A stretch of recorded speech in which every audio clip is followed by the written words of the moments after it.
नमस्कार फ्रेंड, आपका स्वागत है हमारे यूट्यूब चैनल पर। हम लोग सीटेट का जो पेपर हुआ था, प्रीवियस पेपर हुआ था, उन प्रीवियस पेपर के क्वेश्चनों को देखेंगे और उसका सिलसिलेवार ढंग से अध्ययन करेंगे। इस प्रकार अभी तक जितने भी प्रीवियस पेपर हुए हैं उन प्रीवियस पेपरों को देखेंगे। तो जो पहला क्वेश्चन है वो हमारा बाल विकास के संदर्भ में कौन सा कथन सही है। तो इसका सही ऑप्शन होगा विकास शरीर के केंद्रीय भाग से बाहर की तरफ होता है, यानी कि option number A. Option number A यहाँ पर सही होगा, यानी कि जो विकास हो केंद्रीय भाग से बाहर की तरफ होता है। अब चलिए दूसरा क्वेश्चन, बच्चों में भाषा विकास किससे प्रभावित होता है। बच्चों में जो भाषा का विकास है वह आनुवंशिकता एवं पर्यावरण दोनों से प्रभावित होता है। यहाँ पर ऑप्शन नंबर सी होगा। तीसरा क्वेश्चन है, एक जो प्रगतिशील कक्षा होता है वो अधिगम करता अर्थात सीखने वाले व्यक्ति की व्यक्तिगत भिन्नता, यानी कि जो सीखने वाला व्यक्ति है वो अलग अलग तरीक़ों से सीखे, वह इस बातों का सम्मान करता है। तो यहाँ पर ऑप्शन नंबर बी सही होगा। अगला क्वेश्चन है, लॉरेंस कोहलबर्ग के नैतिक विकास के सिद्धांत के अनुसार सजा टालने के नियमों का पालन किस चरण को दर्शाता है। तो फ्रेंड, लॉरेंस कोहलबर्ग के नैतिक विकास सिद्धांत के अनुसार सजा टालने के नियमों का पालन करना प्रथा पूर्व चरण को दर्शाता है, अर्थात ऑप्शन नंबर ए यहाँ पर सही होगा। अगला क्वेश्चन है, अधिगम प्रक्रिया को सुसाध करने के लिए एक अध्यापिका को ऐसे तरीके इस्तेमाल करना चाहिए जो विभिन्न संकल्पों के बीच संबंध खोजने को महत्व दे, अर्थात यहाँ पर जो ऑप्शन नंबर वो होगा वह सी सही होगा। चलिए अगला हम लोग क्वेश्चन देखते हैं। लेव वायगोत्स्की का सिद्धांत मुख्यतः करता है आनुवंशिकता के विकास पर प्रभाव को, संज्ञानात्मक विकास में सांस्कृतिक उपकरणों के योगदान को, समाजीकरण के जीव परिस्थिति मॉडल को, अभिप्रेरणा पर आरोपण प्रतिरूपण के प्रभाव को। तो इसका सही आंसर होगा लेव वायगोत्स्की का सिद्धांत मुख्यतः संज्ञानात्मक विकास में सांस्कृतिक उपकरण के योगदान को प्रभावित करता है, अर्थात यह सिद्धांत के अनुसार जो बालक का संज्ञानात्मक विकास और उसका जो अंतर्वैयक्तिक सामाजिक परिस्थिति उत्पन्न होता है, समाज में उसके लिए जैसी सुविधाएं उपलब्ध होगी वैसे ही उसका क्या होगा, विकास होगा। यहाँ पर ऑप्शन नंबर बी सही होगा। चलिए हम लोग आगे चलते हैं। क्रिकेट पर वार्तालाप के दौरान एक अध्यापक अधिकांश तो लड़कों से सवाल पूछता है और लड़कियों से नहीं। अध्यापक की यह क्रिया किसका उदाहरण है।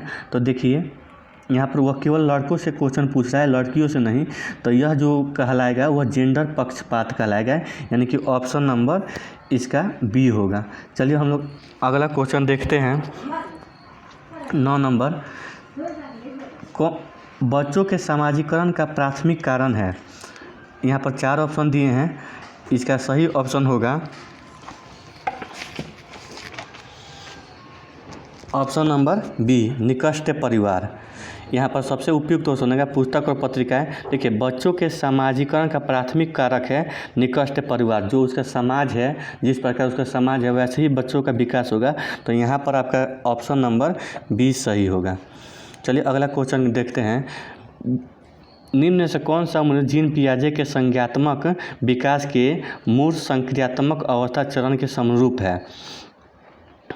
तो देखिए जीन पियाजे ने अलग अलग उम्रों के लिए अलग अलग संक्रियाएं दी थी, जिसमें सबसे पहला है, देखिए जन्म से 2 साल के, यानी कि 0 से 2 साल के बीच के बच्चों को संवेदीगामक या संवेदनशील बुद्धिता के अंतर्गत रखा जाता है।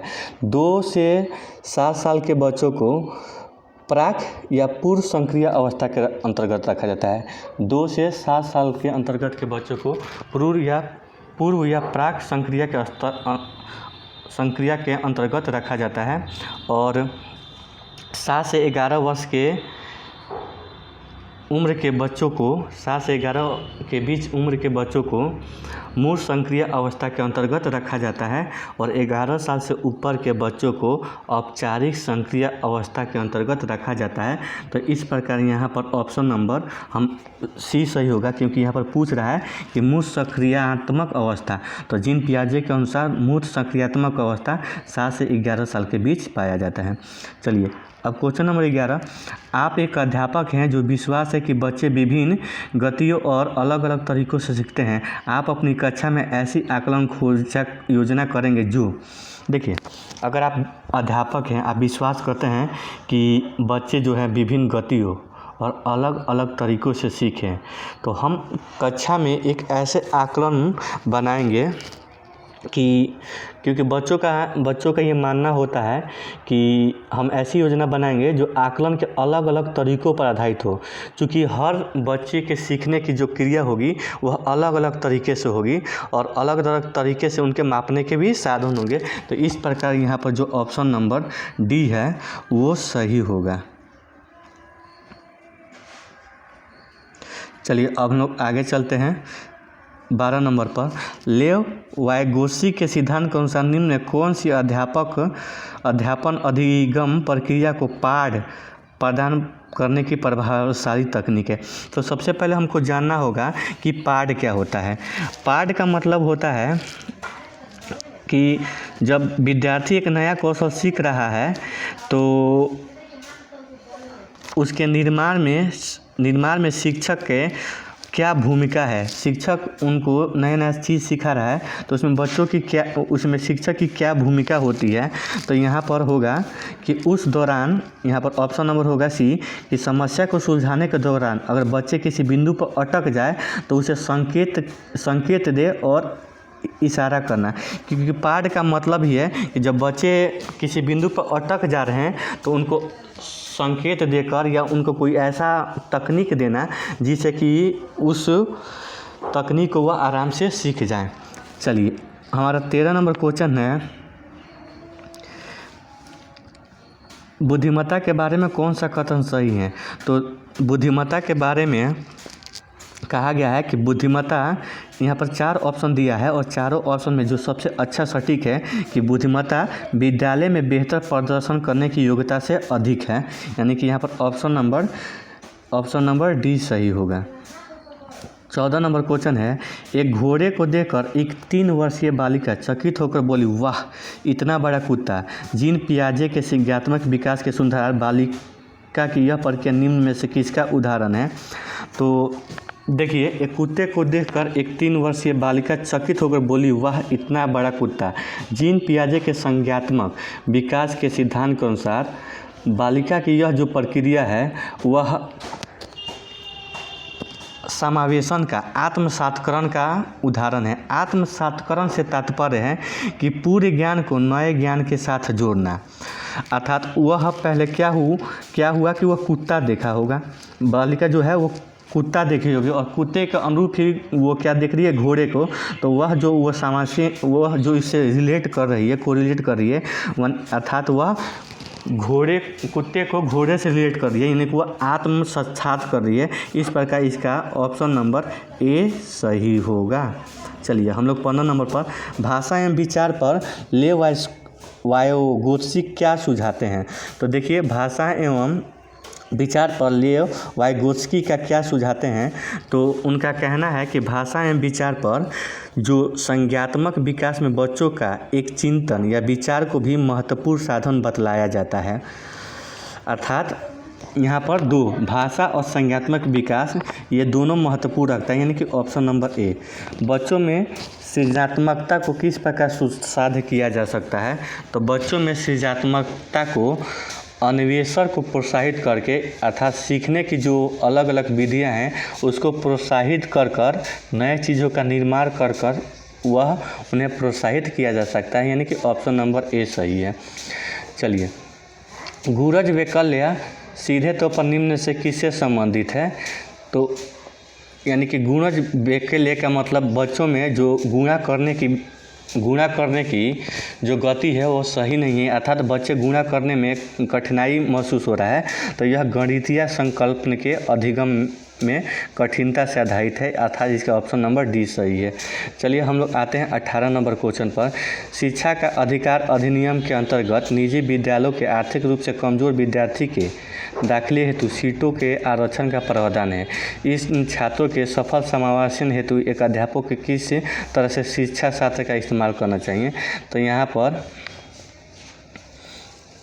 इसका जो ऑप्शन दिया है वह भेदभावात्मक है, अलगावात्मक है, साम्यता पर आधारित है, समानता पर आधारित है। तो देखिए यहाँ पर जो सही होगा वह ऑप्शन नंबर सी होगा, क्योंकि यहाँ पर इक्विटी किया जा रहा है, ठीक है, यानी कि उनको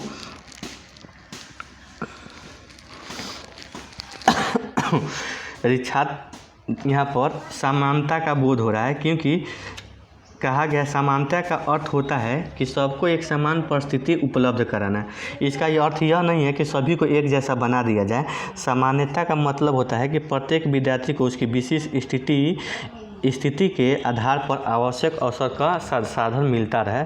तो यहाँ पर इसका जो ऑप्शन नंबर सी होगा वह सही होगा। चलिए हम लोग चलते हैं 19 नंबर क्वेश्चन पर।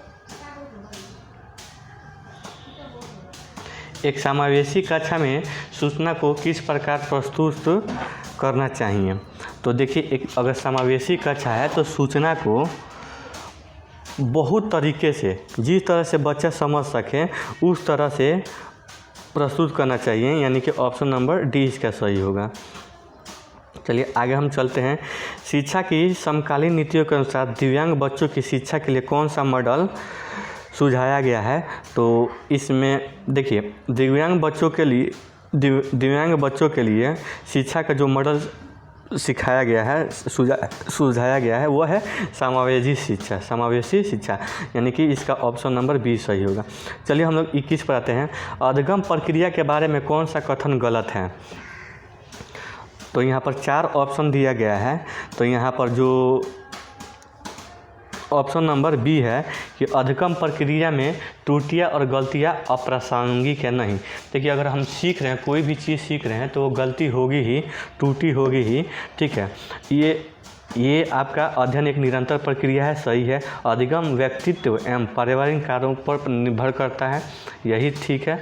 अधिगम चक्रीय रूप से होता है, अनुरेखीय रूप से नहीं। लेकिन जो सी है वह ऑप्शन नंबर ऑप्शन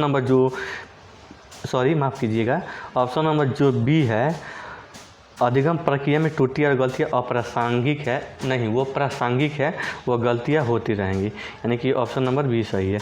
चलिए बच्चों को बार बार यह बोलने से कि वो अधिगम के लिए योग्य नहीं है, यह किस संभावना को बढ़ाता है। देखिए अगर हम बच्चों को बार बार, ठीक है, अगर कह रहे हैं कि तुम नहीं सीख रहे हो, तुम नहीं कर रहे, तो वो जो उसकी बच्चे के अधिगम के प्रति अधिगम होगा, वो क्या होगा, वो सीखने में क्या आएगा, कमी आएगा। आखिर वह सीखने में उसकी कमी आने के कारण बच्चा क्या हो जाएगा, निष्प्रेरित हो जाएगा। इसलिए यहाँ पर ऑप्शन नंबर जो सही है वह ए सही है। चलिए हम लोग आगे चलते हैं। समस्या समाधान के कौशल को किस प्रकार बढ़ाया जा सकता है। तो देखिए समस्या समाधान के कौशल को विभिन्न तरीक़ों से, वैकल्पिक तरीक़ों को मानकर बढ़ाया जा सकता है। तो यहाँ पर जो ऑप्शन नंबर होगा वह सी होगा कि समाधानों के वैकल्पिक तरीक़ों को मानकर बढ़ाया जा सकता है, ऑप्शन नंबर 3 सी। चलिए आइए हम लोग चलते हैं नेक्स्ट क्वेश्चन पर। प्राथमिक कक्षाओं में संकल्प अध्यापन हेतु विषय वस्तु को प्रस्तुत करने का कौन सा क्रम सर्वाधिक उपयुक्त है। तो देखिए अगर आपको याद होगा तो इसका जो सही ऑप्शन होगा वो मूर्त सामग्री, चित्र, संकेत, ऑप्शन नंबर डी, मूर्त सामग्री, चित्र और संकेत। अगला क्वेश्चन है, बच्चों के अधिगम पर कक्षा के वातावरण का काफ़ी प्रभाव पड़ता है। परिवर्ती अभिमुख अधिगम वह समझने पर जोर दे, संस्कृति को बढ़ावा देने के लिए कक्षा का वातावरण किस तरह होना चाहिए। देखिए अगर बच्चा सीख रहा है तो जो प्रवृत्ति अधिगम है उसमें बच्चों के अधिगम पर कक्षा के वातावरण का काफ़ी प्रभाव पड़ता है। देखिए प्रवृत्ति अभिमुख अधिगम कहते हैं वह अधिगम जो बच्चों को समझने पर जोर दे, और समझने पर जोर देगा तो वो संस्कृति का बढ़ावा होगा। तो इस प्रकार इसका डी होगा कि हम उसका सकारात्मक एवं सहयोगात्मक विकास करें, यानी कि ऑप्शन नंबर डी सही है। चलिए अगला क्वेश्चन, अधिगम के संदर्भ में कौन सा कथन सही है। परीक्षा ही अधिगम का चरण है। अधिगम एक निष्क्रिय प्रक्रिया है जिसमें अधिगमकर्ता की संलग्नता जरूरत नहीं है। अगला है भावों का अधिगम प्रभाव पर कोई प्रभाव नहीं होता। अधिगम एक जटिल प्रक्रिया है जिसमें अधिगमकर्ता की सक्रिय संलग्नता की ज़रूरत होती है। और यहाँ पर डी नंबर ऑप्शन सही है। अधिगम जो होता है एक जटिल प्रक्रिया है जिसमें अधिगमकर्ताओं की सक्रिय संलग्नता की ज़रूरत होती है। आइए हम लोग 27 नंबर क्वेश्चन देखते हैं।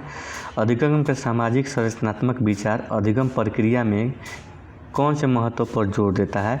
तो यह प्रासंगिक क्रियाओं पर महत्व देता है, जोर देता है। चलिए 28, निम्न में कौन सा युग्म घटक और अभिप्रेरणा स्रोत का सही रूप से मिला युग्म है? तो यहाँ ऑप्शन नंबर बी सही होगा। जिज्ञासा आंतरिक अभिप्रेरणा, जो जिज्ञासा होती है वह आंतरिक अभिप्रेरणा से प्राप्त होती है, यानी कि ऑप्शन नंबर बी। अब चलिए हम लोग आगे चलते हैं 29 नंबर क्वेश्चन पर। विद्यार्थियों में संकल्पात्मक समझ को सुदृढ़ करने हेतु एक अध्यापिका को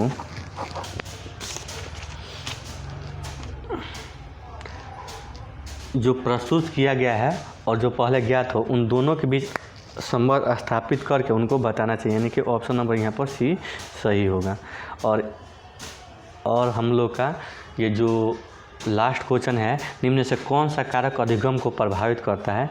तो अधिगम को प्रभावित करने वाले कारक हैं